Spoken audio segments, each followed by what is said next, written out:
No matter where, no matter what breed, a monkey in a cage is a tragedy. Look at this sad, desperate, confused monkey stuck in a cage in Indonesia. You can see his anguish.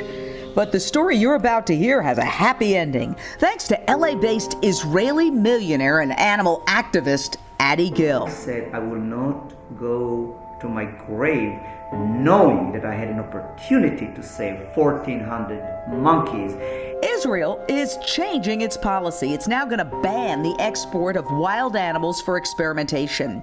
Outside Tel Aviv, at Mazur Farm, the fate of about 1,400 monkeys has hung in the balance. Would they be shipped out of Israel and to laboratories overseas to be experimented on before the export ban took effect in early 2015? Not if Ady Gil had his way, and he did. In a move that made headlines in Israel, Ady Gil announced, If it's a monkey or a new car, for me, it's a monkey. His foundation had purchased the monkeys with the help of Monkey Rescue, a group of prominent Israeli animal lovers, ensuring they would not be delivered to vivisectors or to other monkey factories where they could be used to breed still other monkeys for experimentation. Yeah, I'm spending now $2 million to save these monkeys. I hope that there will be people, and the one that were protesting, the one that want to get them out, that will come now and say, look, now it's a time to actually help financially for that, because I should not be the only one that would spend all of his personal money. There are so many people that wanted these monkeys out, and now they should help.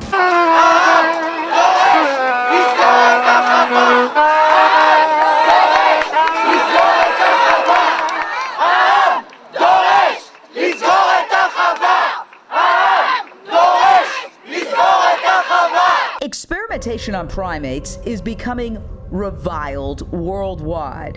The images of monkeys in labs and the pipeline that supplies them are horrific. The terror these intelligent and social animals experience is obvious. Science now has sophisticated alternatives to torturing entire beings. Looking at DNA, stem cells, molecular biology, that's where advances come from.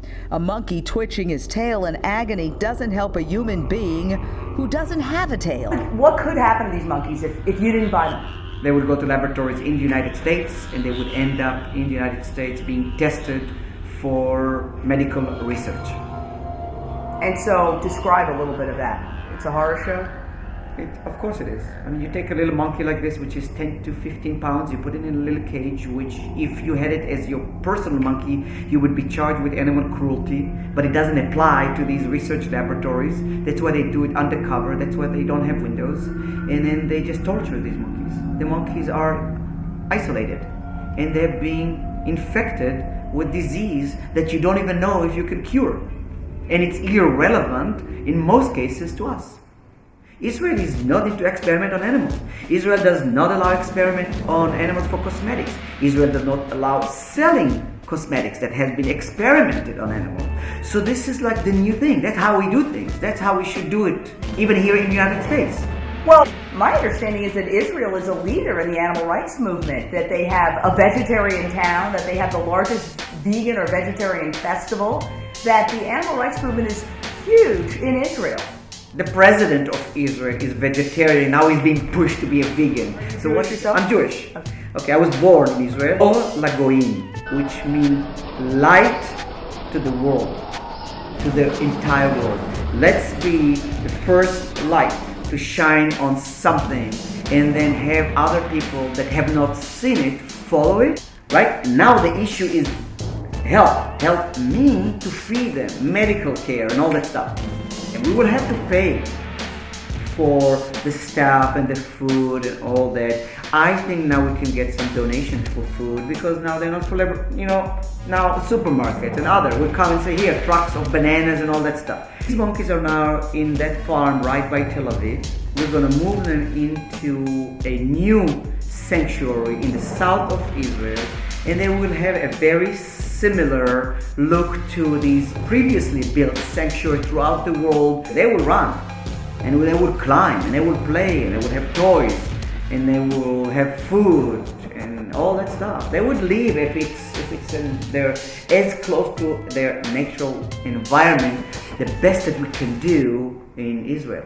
When I sold my company in 2010, I created Ady Gil World Conservation. I put many millions in that so I can do whatever it is that I wanted to do.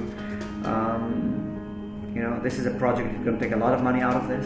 I think that it would cost about $300,000 to $400,000 first to build a sanctuary.